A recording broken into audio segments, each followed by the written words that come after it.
Iniciamos hoje o quarto módulo do nosso curso, o módulo de Economia.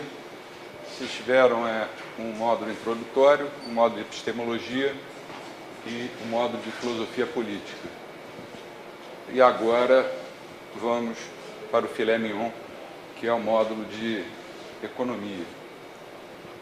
Nessas 12 aulas, nós vamos tentar ligar o que foi dito nas primeiras aulas e mostrar a importância para a compreensão completa, ou já não vou dizer completa, para uma compreensão melhor da economia.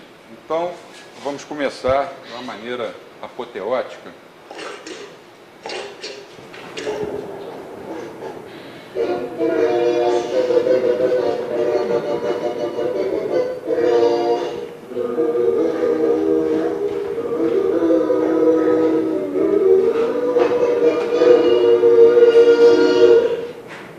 Bem, no nosso quarto módulo, nós vamos ver uma boa parte do módulo está contida no livro, todos vocês têm, embora a gente vai indicar muitas leituras suplementares. E as aulas estão divididas dessa forma aí. Depois eu vou disponibilizar esse PowerPoint para que todos possam ter acesso. Então, nas duas primeiras aulas, nós vamos ligar o que foi dito nas primeiras com a economia. Vamos fazer uma espécie de revisão, mas já levando para o lado da economia. Como o Hélio Beltrão disse na primeira ou segunda aula, agora eu não me lembro bem, você pode considerar o Richard Cantillon como um proto-austríaco, naquele livro ali, que é o único que existe em português, Ensaio sobre a Natureza do Comércio em Geral. Ele escreveu mais ou menos meio século antes de Adam Smith. Na realidade, esse livro aí é o primeiro tratado de economia que foi escrito, anterior à Riqueza das Nações, e o conteúdo dele tem bastante, como eu vou dizer, conotação de ideias austríacas. E o livro do Menger, que foi editado naquela coleção dos economistas, né, Princípios de Economia Política, que é considerado o primeiro livro sobre a escola austríaca de economia. Inicialmente, nós temos um núcleo básico, em que nós estudamos aqueles conceitos de ação, tempo e conhecimento.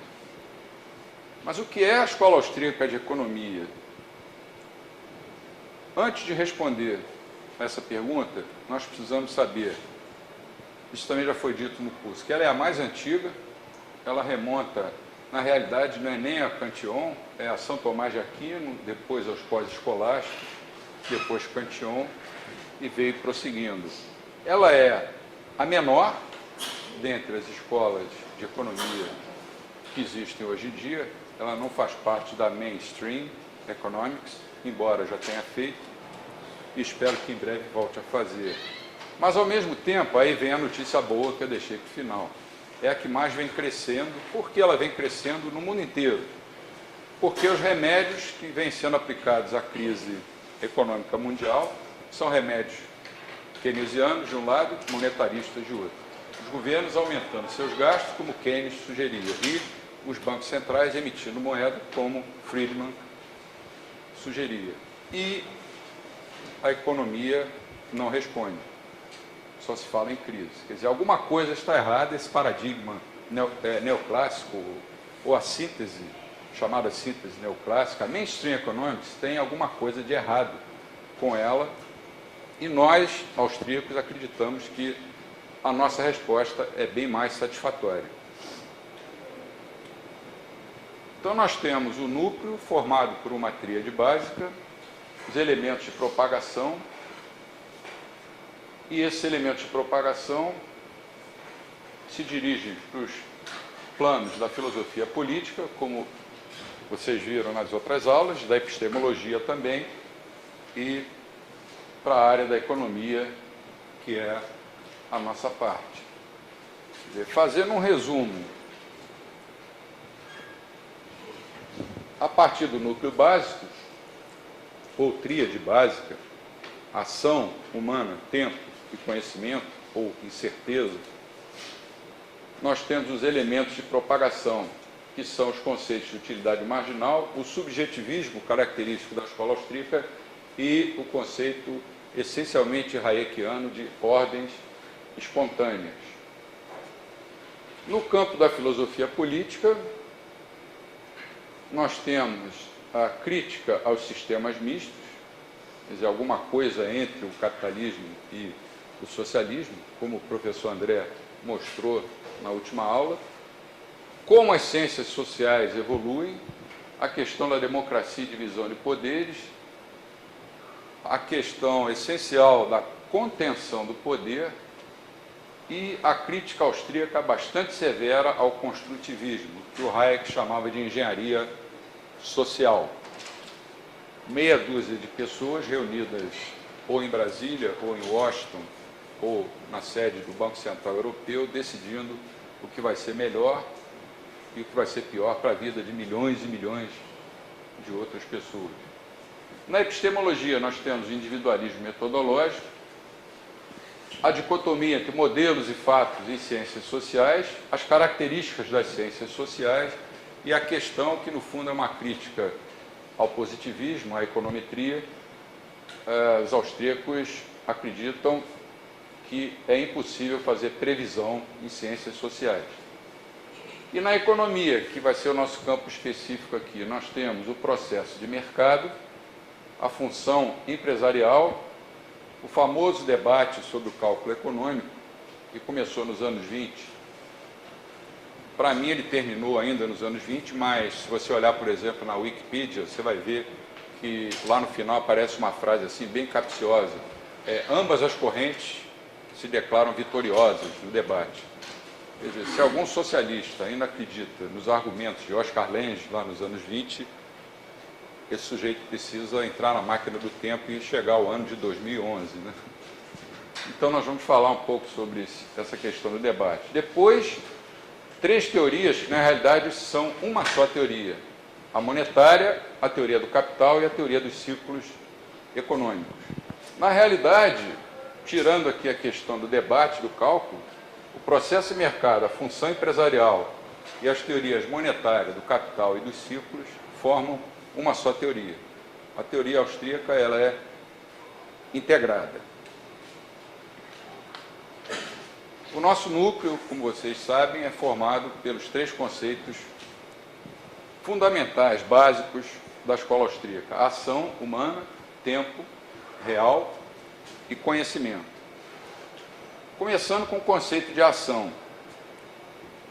No fundo, o que vamos estudar? Ou, como diria o professor André, o que estaremos a estudar?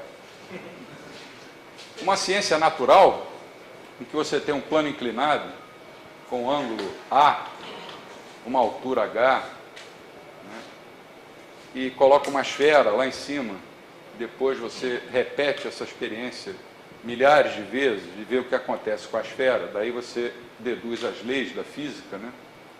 É igual a VT, aquelas coisas que a gente estuda na física inicial. Mesmo numa ciência natural ou exata, mesmo nesse caso do plano inclinado, que é uma coisa simples, você tem que fazer uma hipótese simplificadora. Qual é? Suponha que o coeficiente de atrito estático é zero. E se não for zero? Se, por exemplo, você tiver uma coisa assim, tal como uma rua na cidade do Rio de Janeiro, você tem um buraco. Aí você vai soltar a esfera, o que vai acontecer? Isso, né? Provavelmente. Quer dizer, mesmo numa ciência natural, a gente tem que ter cuidado. E em uma ciência social, você agora não tem mais uma esfera, você tem um ser humano que tem inteligência.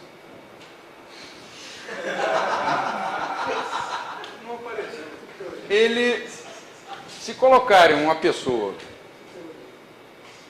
naquela posição, ela vai pensar. Ela vai pensar, o que eu vou fazer? Eu não vou me comportar como uma esfera, porque eu não sou uma esfera, eu sou um ser humano.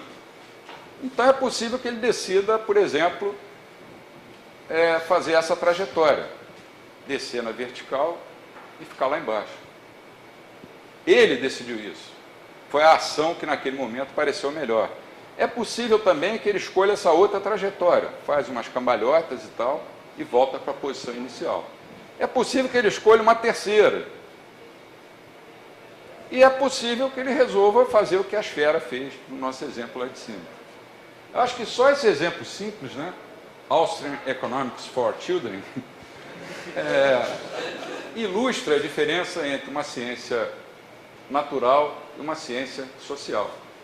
Só que na economia do mundo real, você não tem uma pessoa, você tem milhões, bilhões de pessoas. Cada uma delas é um universo. Então, como você pode prever o que aquele sujeito vai fazer se você deixar naquelas condições lá? O conceito básico, essencial, que o Mises chamou de axioma fundamental da ação humana, o axioma número 1, é o conceito de ação humana.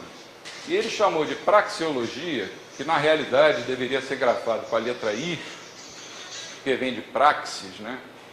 Mas como a primeira tradução do ação humana, feita pelo Donald Stewart, grafou com E, nós resolvemos manter no Instituto Mises a grafia original. Mas o correto seria praxeologia, inclusive é uma palavra que não existe nos dicionários em português. O que é a praxeologia? É o estudo da ação humana, da ação de indivíduos, sob o ponto de vista das implicações dessas ações sobre esses indivíduos e sobre outros indivíduos. E o que é ação para a escola austríaca? Ação significa qualquer ato voluntário, tem que ser voluntário, no sentido de se passar de um estado menos satisfatório para um estado mais satisfatório. Então, a ação pressupõe o quê? Algum grau de insatisfação ou de desconforto. Se você estiver plenamente satisfeito, como nos modelos microeconômicos de Ótimo, de Pareto, você não tem nenhum incentivo para agir. E o Mises dizia que uma situação daquelas não seria enquadrada no contexto da ação humana, seria uma ciência da inação humana. Quer dizer, modelos de equilíbrio geral representam a inação humana, que, no fundo, é a própria negação da economia do mundo real. A economia real é movida por ações individuais de bilhões de pessoas. Numa economia globalizada, isso fica ainda mais forte. Essa ação tanto pode ser fazer como deixar de fazer alguma coisa. E ela tem que ser voluntária. Esse conceito é universal. E não vale só para a economia, vale para toda a vida da gente. Quando você tem uma criança, um bebê num berço, brincando, e oferece 2 brinquedos para ele, ele vai escolher, naquele momento, um dos 2.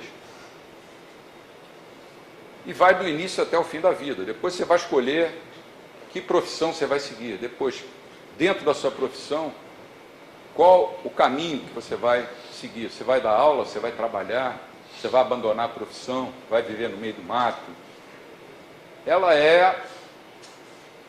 Esse conceito de ação é um conceito, então, universal. Numa certa idade, a pessoa escolhe com quem vai se casar. Numa outra idade, se vai trocar de emprego ou se não vai. Enfim, a gente passa a vida inteira fazendo escolhas e todas essas escolhas estão contidas no conceito seminal de ação.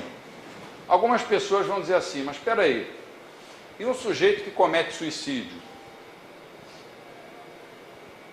Ou um outro que pega toda a riqueza e dá para os pobres? Isso é ação humana? A resposta imediata é. No momento em que ele decidiu se suicidar, ele achou que, se suicidando, ele ficaria num estado mais satisfatório do que se ele não se matasse, mesmo que ele tenha toda a eternidade depois para se arrepender.